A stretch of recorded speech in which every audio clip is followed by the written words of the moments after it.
Hello and welcome to Digital Notepad on our YouTube channel. This is PT. Please don't forget to subscribe, like, and share for more informative and educational videos. Stay tuned.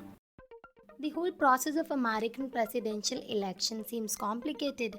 I would explain this in a simplified manner. Do you want to understand stances taken by the Donald Trump or Joe Biden in 2020 election? I will explain with the help of this video. The United States of America are in midst of another presidential election year. USA is the largest economy and superpower. So whatever happens in USA that really matter for world. I'm going to compare the stances taken by the Donald Trump and Biden during their campaign. Though it's difficult to project how closely candidate will stick to their campaign promises in the future.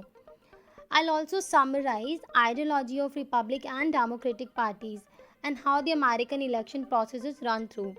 I try to make this in a very simplified manner. Let's begin.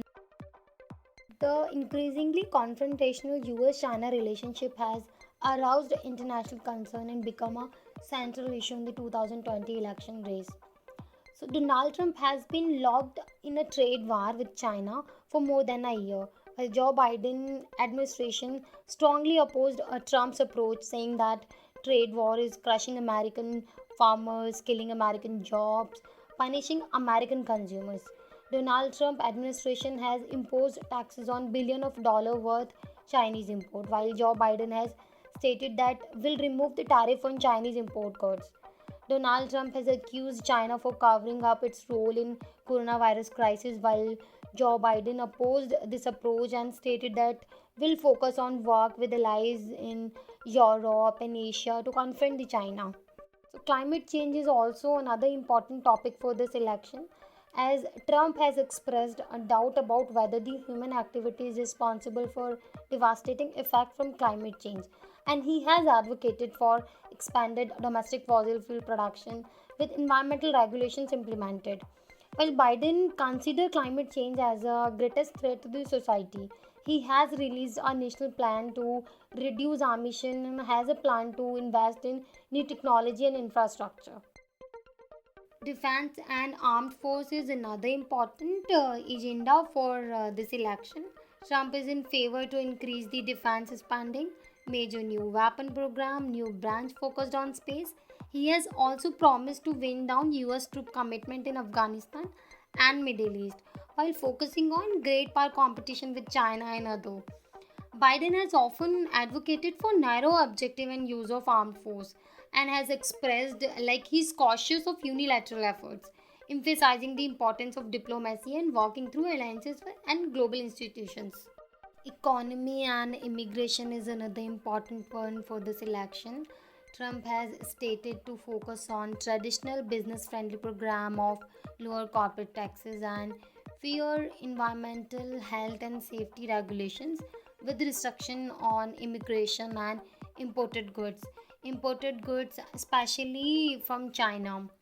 Biden wants to create millions of middle class jobs through his infrastructure plan.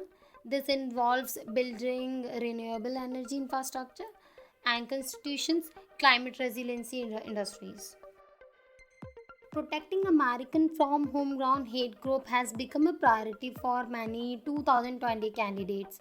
While counter-terrorism operations abroad have taken a new forms nearly 2 decades after the attack of 11 September 2001, Trump has called for an approach that combines increased domestic surveillance, expanded use of drone strike in Africa and Middle East, higher limits on immigration and refugee admission. Biden has been a major proponent of a strategy he had called counterterrorism plus.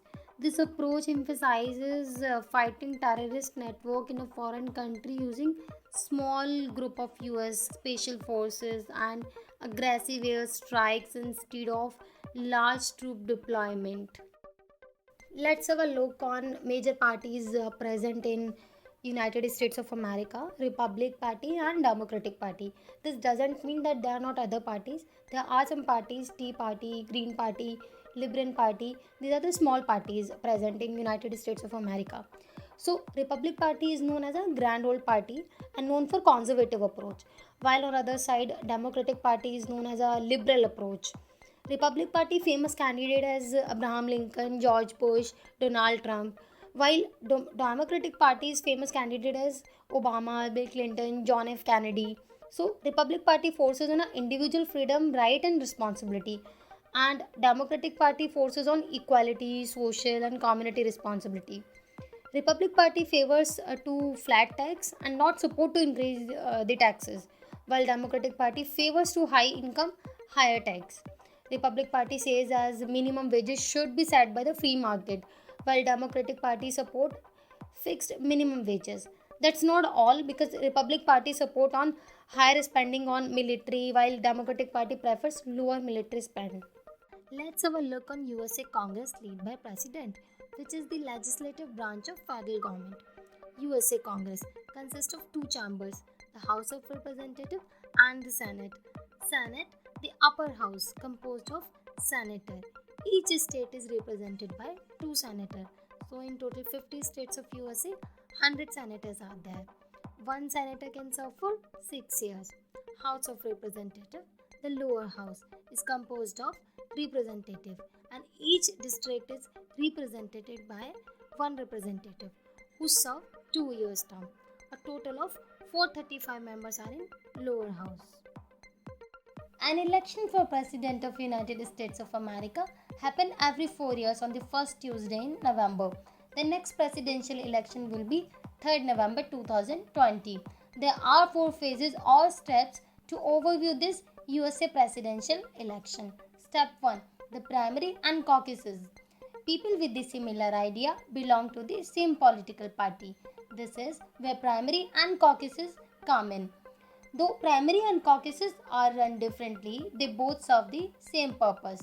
Through primary and caucuses, party choose the delegates who will attend the national convention. Voters from each party cast their vote for one of the candidate on the ballot. In caucuses, party members select the best candidate through a series of discussion and votes. In primary, party members vote for the best candidate that will represent them in the national convention. Step 2. The National Convention. After the primary and caucuses, most political parties hold the National Convention to select the party's nominee for the presidential election. At each convention, the presidential candidate choose a running mate vice president candidate. Step 3. The General Election. Political party is represented by a particular number of electors or with the vote weighed in a particular way. People in every state across the country vote for the president. When people cast their vote, they are actually voting for a group of people known as electors. In this phase, presidential candidates campaign run throughout the country in an attempt to win the support of general population. Step 4. The Electoral College. In US election, candidates are elected directly by the popular vote, but the president and the vice president are not elected directly by the citizens. Instead, they are chosen by electors through a process called Electoral College. Each elector cast one electoral vote following the general elections. There are a total 538 electoral votes. The candidate that gets more than half wins the Electoral College. And then happens Inauguration Day. This is a ceremony to make commencement of a new 4-year term of the President of the United States of America. Friends, let's have a quick look at USA presidential eligibility and title. To serve as a presidential, one must be US born citizen, one must be at least 35 years old, who has been a resident of the USA at least 14 years. POTUS, President of the United States, has the multiple titles like elected head of state, head of government, leads of executive branch, commander-in-chief, armed force. Friends, do we remember what happened in 2016? Less than 2 weeks before election day, Hillary Clinton held a clear lead in polls, but Donald Trump won the presidency in 2016 despite losing the popular vote by nearly 3 million. Voters will decide on 3rd November 2020 whether Donald Trump remains in the White House for another 4 years. Thanks for watching. If you like the video, please do like, comment and share to motivate us for making such more videos.